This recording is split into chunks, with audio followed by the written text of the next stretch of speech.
اللہ تمہیں اگر دنیا کی ترغیب دیتا ہے تو اس سے یہ نہ سمجھو کہ اللہ محتاج ہے۔ غنی صرف اللہ کی ذات اقدس ہے، باقی سب فقیر ہے۔ غم کا تنگ پیالہ دنیا ہے اور خوشی کا کشادہ پیالہ جنت ہے۔ دل میں اس فلاح کی کشش رکھی گئی ہے، فلاح اور آخرت کی زندگی آدھی زندگی ہے۔ اللہ تعالیٰ وہ ذات ہے جو چاہے سو کرے۔ حقیقت میں انسان کی چاہ یہ ہے کہ خوشی کا لامتناہی سمندر میں جی چاہ ملے گا۔ مصیبت کا نازل ہونا ہلاکت کے لیے نہیں بلکہ امتحان کے لیے ہوتا ہے۔ وہ لوگ بہتر ہیں جو دنیا آخرت کے لیے ترک کر دیتے ہیں، لیکن جو دنیا اور آخرت دونوں کو لیتے ہیں وہ بہت بہتر ہے۔ اس بندے میں کوئی اچھائی نہیں جس کو تعلیم حاصل کرنے کا کوئی شوق نہیں۔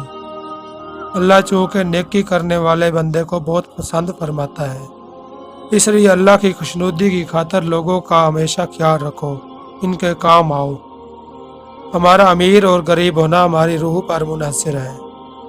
اللہ اور موت کو کبھی نہ بھول، اپنی نیکی اور دوسروں کی بدی کو بھول جا۔